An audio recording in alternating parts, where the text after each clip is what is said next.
I had a day where nothing was scheduled. No pressure, no deadlines, no reason to rush. And I remember thinking, this should feel good, but it didn't.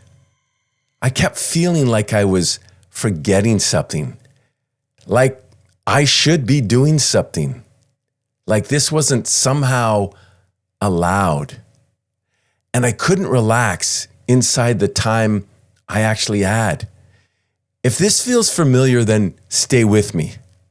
Rest feels wrong when you're used to movement. I think part of this starts really simple. If most of your life has been built around doing, then stopping doesn't feel natural. It feels like you're stepped out of something you're supposed to be inside. I've noticed that when I'm moving, even if I'm tired, I feel normal. But the second I stop, something shifts. And it's not relief, it's tension, like I've left something unfinished.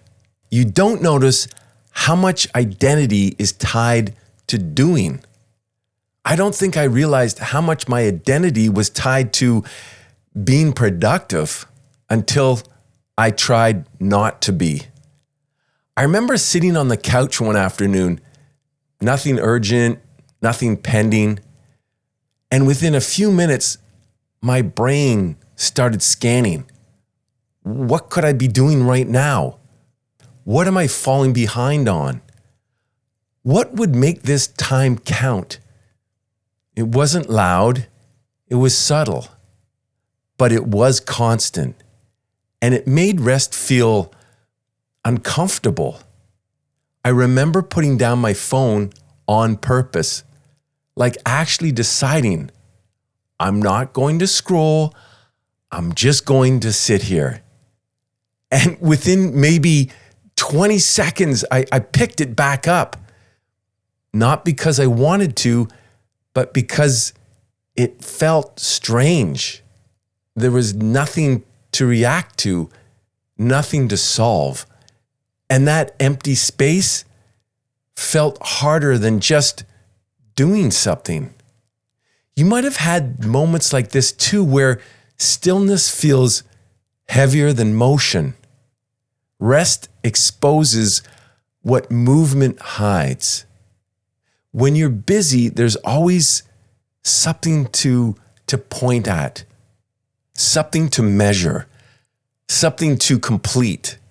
But when you stop, there's nothing to hold on to. No clear signal that you're doing life right. And I think that's part of why rest feels off, because it removes the structure that normally tells you you're okay. I had a day off where I told myself I was going to rest. And then I caught myself making a list. Not work, just light things. Organize this, clean that. Maybe get ahead on something small. And I remember thinking, why does even my rest need to feel productive? Like I couldn't just let the day exist. You might have felt like that too, where even your downtime turns into something you have to justify. Maybe this isn't about rest. Maybe rest doesn't feel uncomfortable because you're bad at it. Maybe it feels uncomfortable because you don't know who you are inside of it. Because when you're not moving, you're not measuring, you're not improving, there's nothing left to point to and say, this is me. And that space can feel exposed. So maybe this isn't a rest problem, maybe it's an identity gap. You've learned to trust movement more than stillness. I think over time we start to trust the version of ourselves that's doing something because it's invisible. It feels controlled. It feels forward.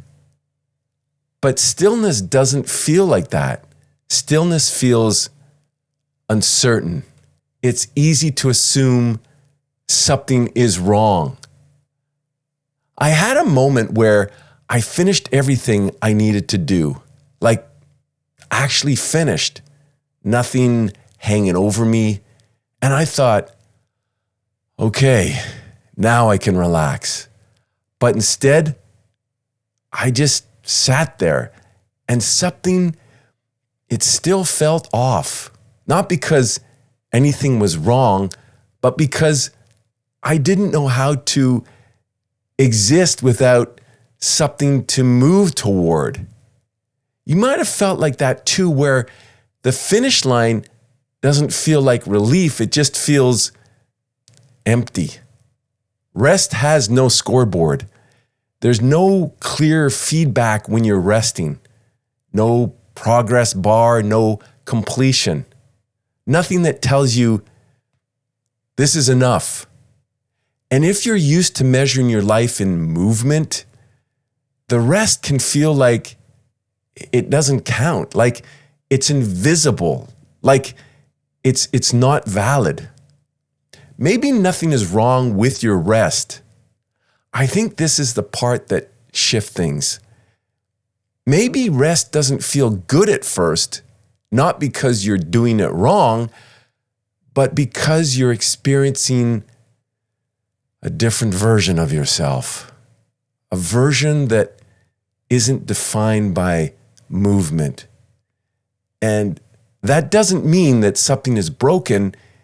It might just mean it's unfamiliar. And unfamiliar doesn't always feel comfortable right away. I don't think the goal is to suddenly become someone who loves rest. I think the goal is just to notice what shows up when everything stops. The tension, the urge to reach for something, the feeling that you should be doing more, not to fix it, just to see it. Because maybe rest isn't supposed to feel like rest at first. Maybe it's just supposed to feel different. And maybe that's enough. I'm Scott Stewart, and you're not crazy.